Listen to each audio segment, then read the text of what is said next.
Hi, everyone. We have a super special guest today that you're all going to love and be so incredibly inspired by. We have Kelly Tipton here, who is actually, she was one of my students back in the day whenever I was training coaches on becoming coaches. And that's how we met. And I feel like I don't know, I always felt so drawn to Kelly. Like we had some kind of like soul curriculum together because we were very aligned on so many things.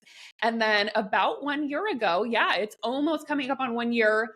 Kelly joined the money manifestation movement and really went all in doing that work. And she had written me just a couple weeks ago and said, "Oh my gosh, these are the things that have happened since then." And I said, "Kelly, we need to get on a podcast episode and talk about all of this." I said, "I want to talk about your whole journey and your transformation because it's been amazing for me to witness it first as your instructor and then coach. And it's just awesome." So I'm super, super excited to have Kelly here.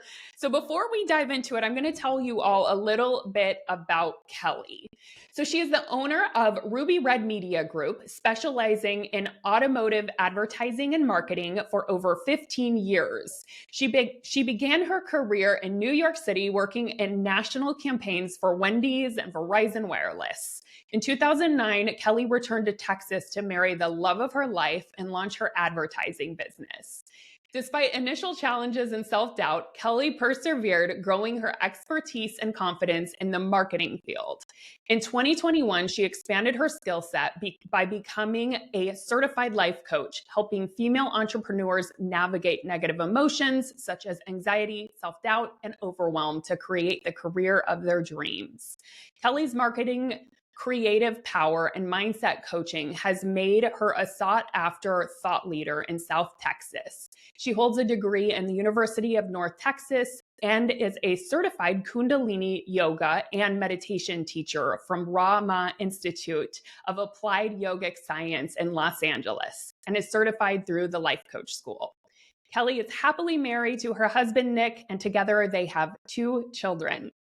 And what I love about Kelly's bio is that it shows you that Kelly is amazing at balancing out the feminine and the masculine in business. And we see this because she owns this amazing media group and is doing advertising and marketing and has a massive, incredibly successful business, but is also a Kundalini yoga and meditation teacher and a life coach. And I've seen, Kelly, how you've brought all of that into your business and have utilized that background in your marketing business. And I think that's what has allowed it to blossom so much. So I wanted to talk about how you balance the masculine and the feminine and what you do to set yourself up for success. But before we go there, I want to talk a little bit about your journey since 2021.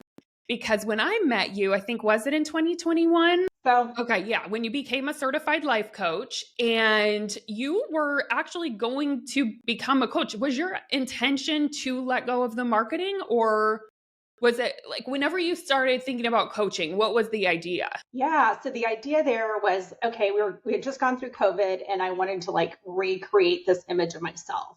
And I've always loved coaching, and I was like, let's go for it. This is the time to jump in.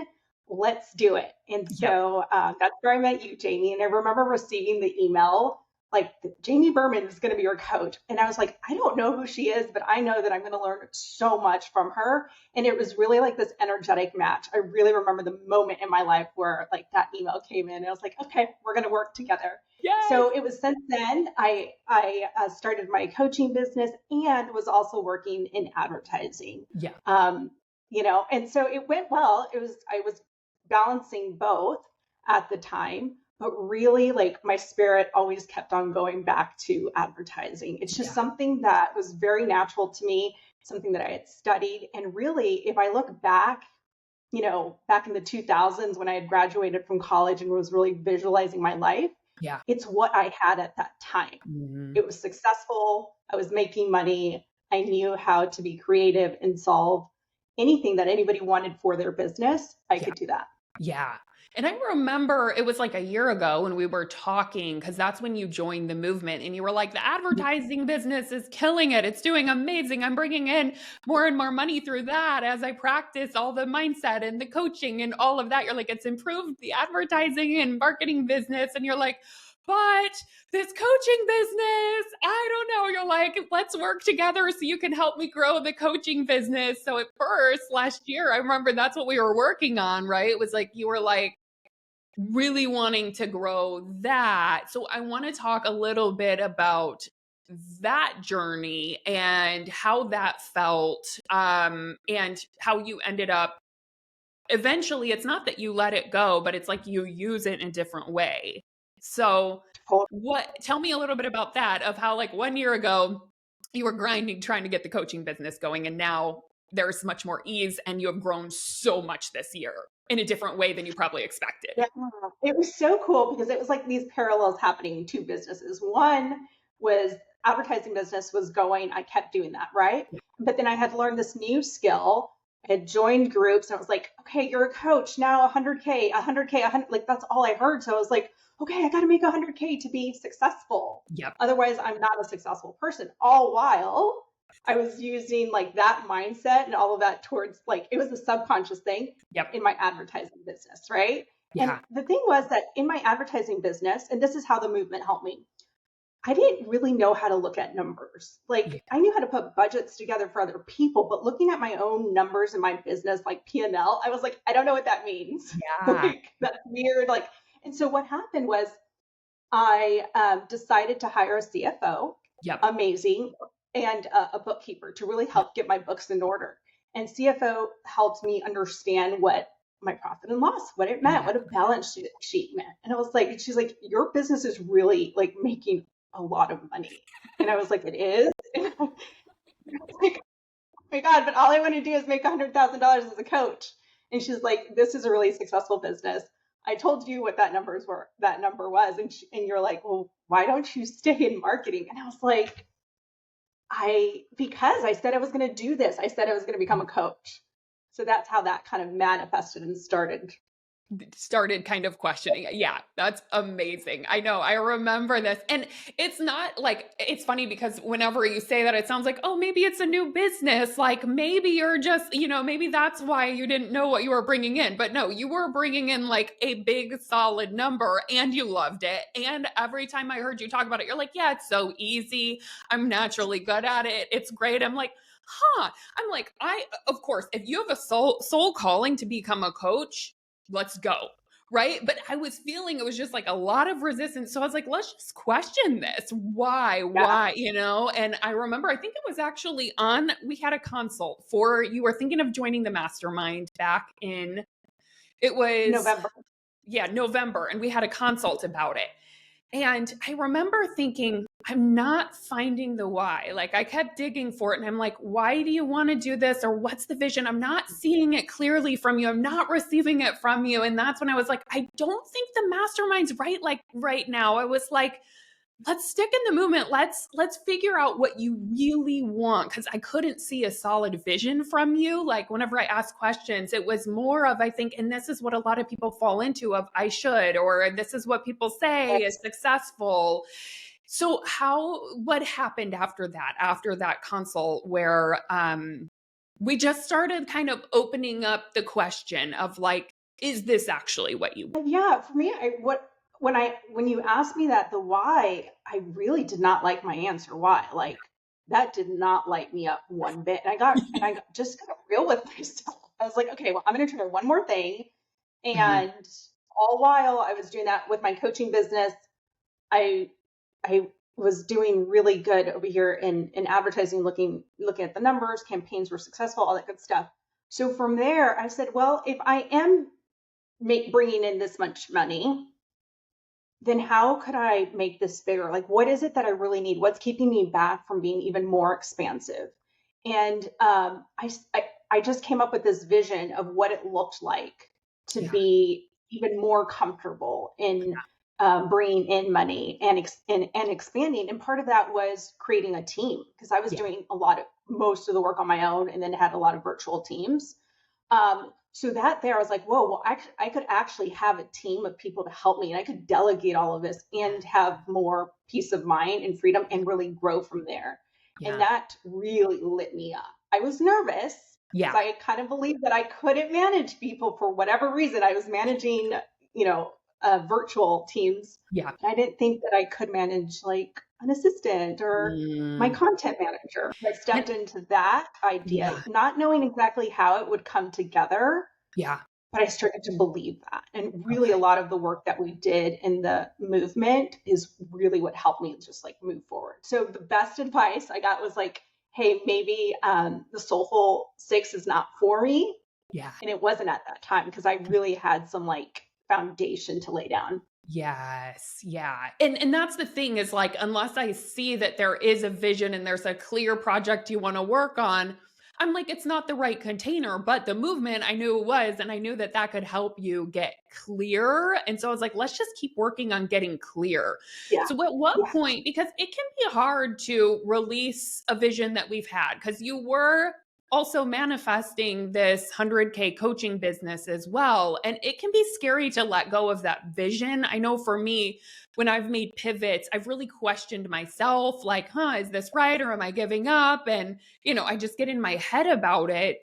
Do you remember what that process was like for you and how you finally allowed yourself to release the vision in that way and really go all in on your market? Yeah. So I had I had always had this idea of what it looked like to be successful and have an advertising business that was successful. Yeah. And some of the questions that you had asked in the movement were like, well, who is she? What does she look like? What is she? And I was like, that's me. That's me. Yeah. But I was trying to put that me into my coaching business, but she was Mm, showing up there as well.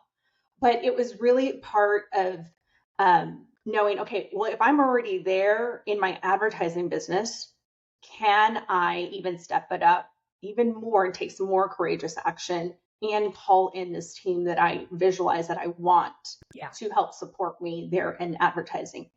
And with the skills that I learned through coaching, how can I help elevate my team as well? And that's where the magic is. Oh my gosh.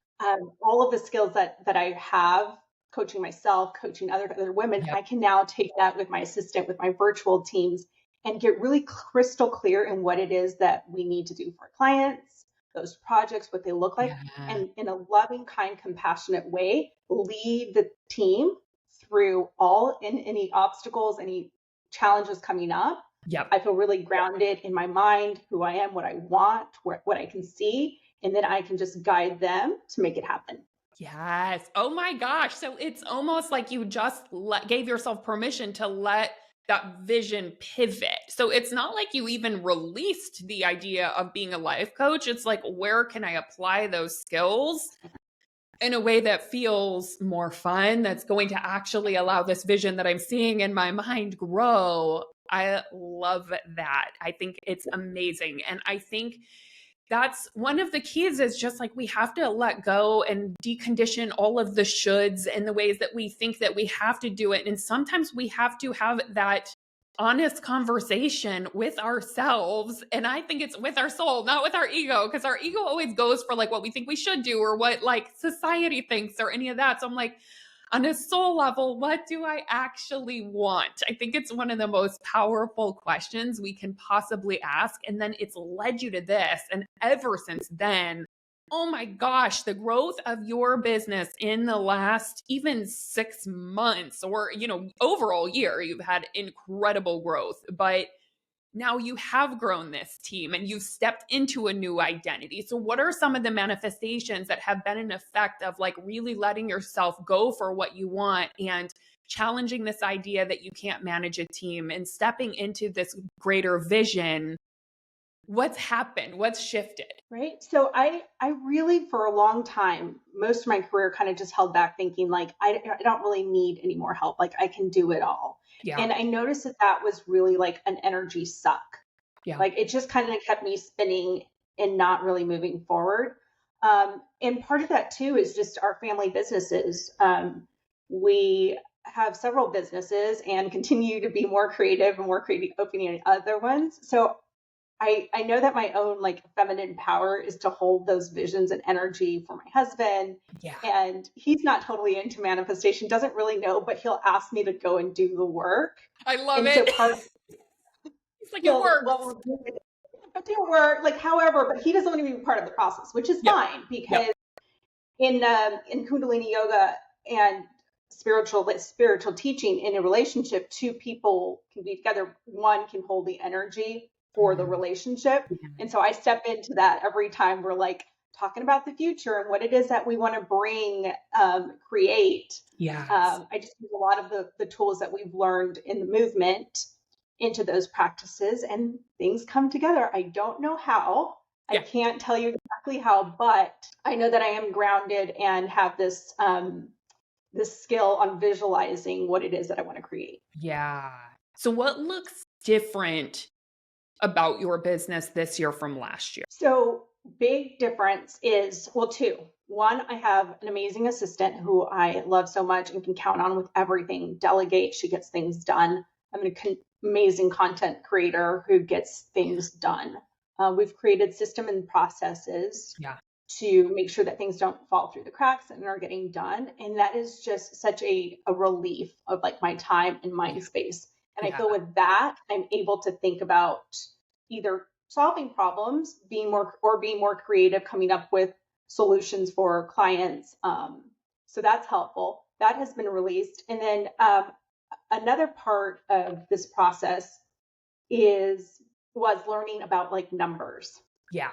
because I'm a person that was like always scared of numbers. I'm like, I'm just not a numbers person. Yeah. But honestly, with what we learned in the movement was how can we just like step into less scarcity and more abundance? And I Mm, really like that idea. Like if I wasn't so caught up in the numbers and what they looked like, yeah. anything is possible. And part of business, like there's ups and downs with numbers. Like it's Yeah. not just like going to be straight, but at the end of the year, you see the final number. I'm like, whoa, that's pretty impressive.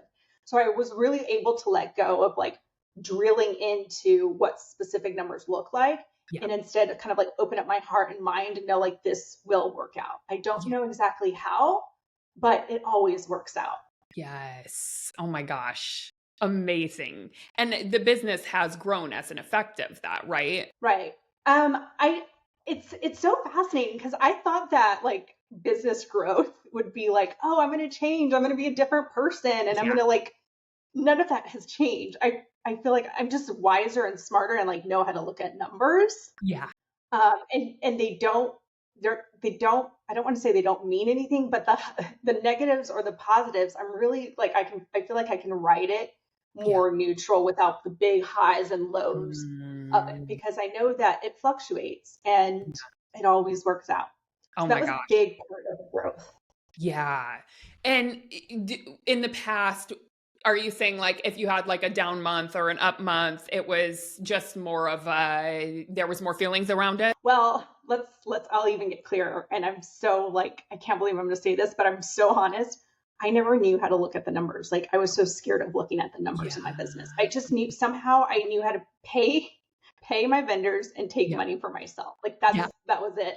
Yep. So learning about like numbers of business, there's like it wasn't something to be scared about, but it really took a lot of mindset work to get over like the fear of looking at numbers. Yes. How do you feel looking at him now? So it's still not perfect. In fact, this morning I was on a call with my CFO, and I still have, highs and lows, but I just know that this is part of business and it fluctuates. Those numbers will fluctuate. Yep. I do go back and like, hey, just make sure that I did all my billing correctly and whatnot. Yeah. That's like the mind part, and that's a little bit of the doubt coming in. But Right. the other 50% is like it does always work out.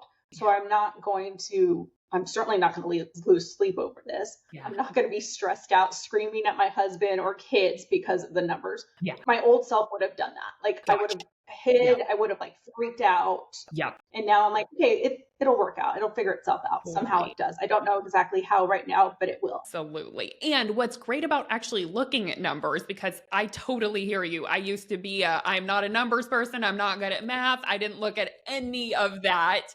And for me, what's also been helpful, like you, is actually hiring support in that, because I just I don't know if it's like my ADHD, what it is, but I have a really hard time sitting down and doing spreadsheets. So if I can hire out and get support around that, which really the investment is so beyond worth it, it's so much easier for me to look at it and see big picture, you know? So I think receiving support is a huge thing around that. Like you said, hiring the CFOs, hiring the bookkeeper.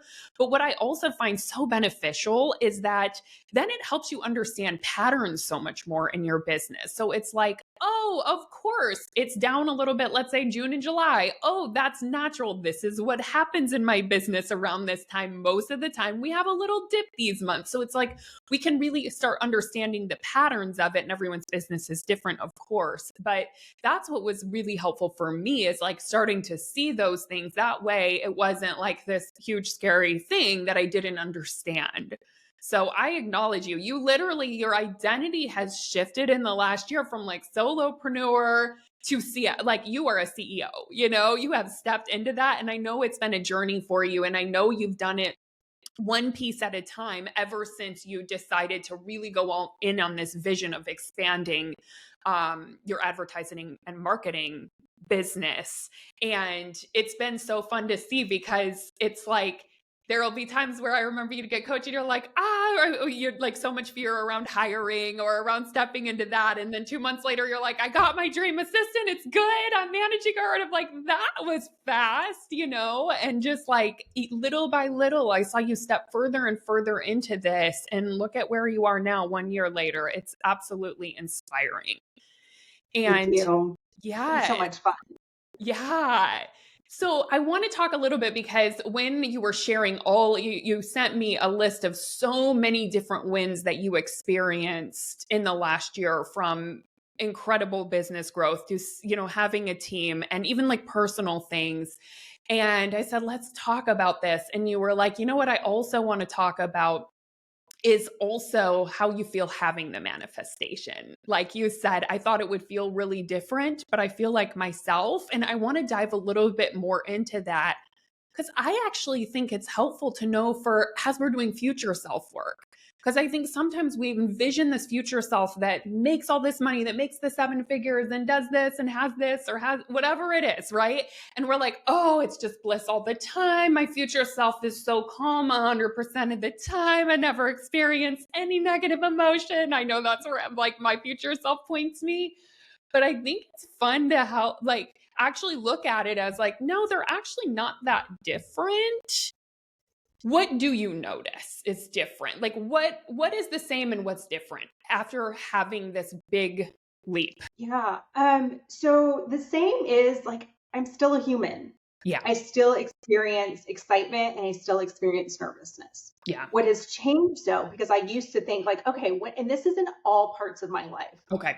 which is so fascinating that I know now, because I remember like through a lot of this work that we did, one feeling that I like asterisked was like, hey, whenever I'm feeling urgency or whenever I'm feeling excited, pause and let's like question that onto why we're making the decision that I'm making. So usually that's always like a key like feeling for me, because I used to think like, oh my God, this is going to be great. This is so exciting. It's going to happen. And it did. But then like what happens is on the other side, it's almost like it's elevating, right? But there's going to come like new challenges, new Yeah. opportunities, bigger things will be asked and Yeah. have been asked of me. So the part where I still like doubt myself and think, oh my gosh, can I do that? Yeah. Like she's still there. Yeah. But what has helped me, what you've helped me with so much is like, hey, and we can step into courageous action and do it, because the truth is, all along my life and journey, I've always done hard things. Yeah. And I failed a lot of the time. Yeah. Like, really, that is what has gotten me here, because I just know how to feel failure and Yeah. know how to feel uncomfortable and know that, you know what, this is totally normal. This is part of growth. And I'm going to be okay. And let's just do it anyways. That's huge. So that feeling doesn't go away, which I think people think that it does. I know I thought it did. I thought like, oh, at first it was like, once I make 100K, I'm going to feel so rich and abundant and all this and successful. And I get there and I'm like, wait, what? I don't feel different. Is this me? I'm making 100K? I don't get it. Right. And it's I will true. say with I like, for me, it's always like taxes. When taxes come up quarterly, I'm like, it's like a new level of how to look at money, Yeah. right? I didn't plan like for the taxes. Yeah. And now I'm like, okay, let's make sure you have your system to put Yeah. away that money Yeah. every month, quarter, whenever it is, Yeah. so you can pay for the taxes. And like, Yeah. I let go. I used to get really upset when I had to pay taxes because Mhm. I just didn't plan for that. I didn't plan to give that much money away. Yeah. And the truth is, I want to pay taxes. I want to follow the law and Yep. put that money away and kind of move on from that. Totally. And my thought is always like, I want to pay a lot of taxes because that means I'm making a lot of money. I'd rather do that than not pay taxes at all. Yeah, Because it's actually a good sign good. that things are working and business is growing. So that was a shift that I had too, 100%. That is so good. So I'd love to talk about how you bring practices that you learned over the past year from the movement and your background in Kundalini yoga with, mindfulness and meditation. I just want to hear a little bit about your manifestation process because I know you have it very dialed. And I love that even your husband knows what it is. He doesn't quite get it, but he's like, go do the work, go do it. It works. So good. I'd love to hear more about it. What practices have helped you as you've been growing this business and Yeah. life? So I ever mean, I since know it's not just business that we apply it to. We apply it to everything once you learn it. everything. So yeah, I'd love to hear. So ever since I was a little girl, I can still feel her. Like I was always one to visualize what I wanted, Yeah. what my house would look like, what like the kind of life that I wanted. And for a while I remember kind of like shutting that off and like not being honest in myself because Yeah. people would think I was weird. And so then I found Kundalini yoga and I was like, this is amazing. It has helped so much with my anxiety and overwhelm. And learning a lot of breathing techniques and how to meditate to really calm like the negative mind and step into my true self. So Yeah. that's really where it started to come together. I started feeling happier. My marriage was amazing. We had kids. I was raising them. I was like, okay, this is how I can do it. Yeah. Finally, thank goodness. And so part of the process, what I do is I practice Kundalini yoga. I think it's amazing. Yeah. So set my mornings up with that. We listen to mantra, repeat mantra, sound vibrations for the mind to clear out the subconscious mind. I like a pretty house. I like my house to be clean. I want the same with my mind. So Yep. that's super important because I can always tell when I'm like in offline really because of my feelings and emotions. So practicing yoga and breath work is part of it. Visualizing, and another part is journaling and writing out the vision. I am amazed with all of the stories that I've written and how they have come like to the 3D and are exactly what I wrote. It like blows my mind. So I take it really serious and I take it serious, but in a fun, loving way. That Yes. is part of my process. Oh my gosh. And then too, another part that I don't think people talk about very much is planning for your success. So Mm. we want to, we want to have all the things we were trying to manifest, Yep. but also part of that is planning for the success of that and enjoying the manifestation process, like the actual process so much that it's not really the outcome, but like learning about how much I learned about myself through the process and continue to every day is so much fun. Stepping into myself, I'm already there. How Yeah. does she look? How does she talk to people? What Yeah. does her hair look like? I wrote all of that out. And it's a lot of the work that we do in the movement as well, but it just always came natural to me. And it is just so much fun because it kind of gets out of your own head and you're like, let's just play and let's just see what we can create. And Yeah. it works. Oh my gosh. So fun. Do you have an intention before you do your writing process or does it come through you? How does that work? Yeah, my writing process, I'm like, I go in with an open mind and heart. Like Hmm. whatever wants to be downloaded and I like to type it out, Yeah. will come through without the judgment. So I think early on when I used to do this, it was probably kind of I would hold back because I was judging it like, oh, I don't know how that's gonna happen. Now I'm like anything's possible, Yeah. really. So like let's just write out in the best case, my best dreams, what does that look like? Yeah. So dropping the judgment is how I'm able to like open up my mind and heart and like draw in what it is that is meant to be or not be. Yeah.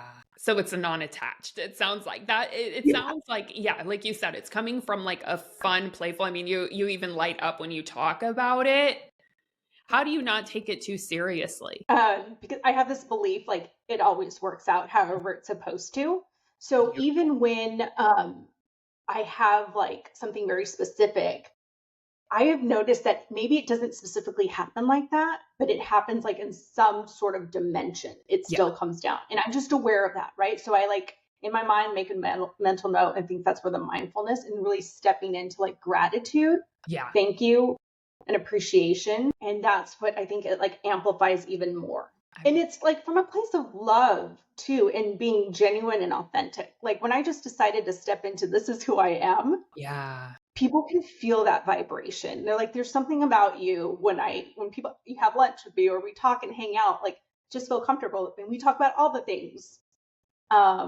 So that's a fun part. Just not taking myself so serious, focusing more on the process. The outcome will be there. It might not be tomorrow. I mean, some Yeah. of my manifestations like have taken years. And then they come and I'm like, you asked for this, like just let's receive it. Yes. Oh my gosh, amazing. And I mean, just like you said, it always works out, and it I love that you share that it doesn't always work out specifically exactly like I intended it or thought, but in Yeah, some form, in some energy, it ends up working out. And I think that goes back to what we were talking about originally with life coaching and how you're still bringing that, but now it's with growing your team and working with your team. So it's still there. It's just not in the same exact way exactly. the vision was. So I love that. And I think that's one of the most powerful thoughts anyone can ever think is it always works out. When we think that, then we are able to trust and surrender. That is so beautiful. I love it so much. It's been so fun seeing you combine all of this. And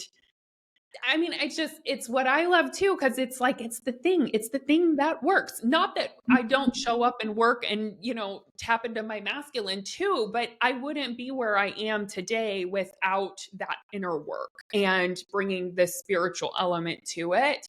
And I would say probably the same as for you, because it's such a foundation of everything that you've created. So, Very much. Yeah. so good. I love it. One more thing that I've learned so much and like love about the work we do was the law of giving and receiving. Yeah. Because in my mindset, I was like, well, let me just give, work really hard. I know how to work really, really hard. Yeah. And so like I don't want any attention. I don't need any praise, no thanks. And we started talking about that in the movement. And I was like, oh, that does matter. Being able to cultivate the skill of receiving is just as important as giving. Yes. And it's something that I've taught my mom, I've taught my sisters as well, because I think that was just a generational like hiccup. Yeah. So Yep. the being able to like, okay, I can receive this and it's okay and I'm safe and I can give with an open heart. Yes. And it just keeps on like growing and growing and growing. And it's beautiful. So good. That is so true. And I think, especially for women and some of the conditioning that we were brought up with, that a lot of us struggle with receiving. We think that our abundance block is, oh, we're not giving enough or we're not doing enough and I need to do more. But the opposite is actually usually true. We're usually pretty good at giving. It's the receiving that we have to work on and open up to. And it's not comfortable always. It's like we have to rewire our brain to allow ourselves to receive. Was there anything that you did specifically that helped with that? Or any, like, maybe you had to lean into some courage to do it? I don't know. Was there? It was the feeling of discomfort really at Yeah. first when I started even thinking about like being able to receive it with an open heart. So like it did feel uncomfortable, but I did it with the intention of an open heart and mind to like receive it and really in my hands or feel it like in my heart, really making that connection where I felt safe and just practicing that over and over, even if I was feeling uncomfortable. But then I was like, okay, I'm safe. Yeah. Smile would light me up. And then now to where I'm in a point like where I give to other people, I'm like, you can receive this. It's from Yeah. love. And other people start feeling comfortable receiving as well. So it all matters. And it just I feel so grateful and blessed to be given all of these tools to help myself, to help my daughter, and all of the women in my community, either here in town and just everywhere. It's possible to create the life that you want. Kelly, I love it so much. You're such an inspiration. I love your journey and your story. And thank you for sharing your heart and just all of the wisdom that you've gained through the years that actually it's like, is it even, it's just, it comes through you. So I so appreciate it. I love it so much. Thanks for being here. Thank you, Jamie.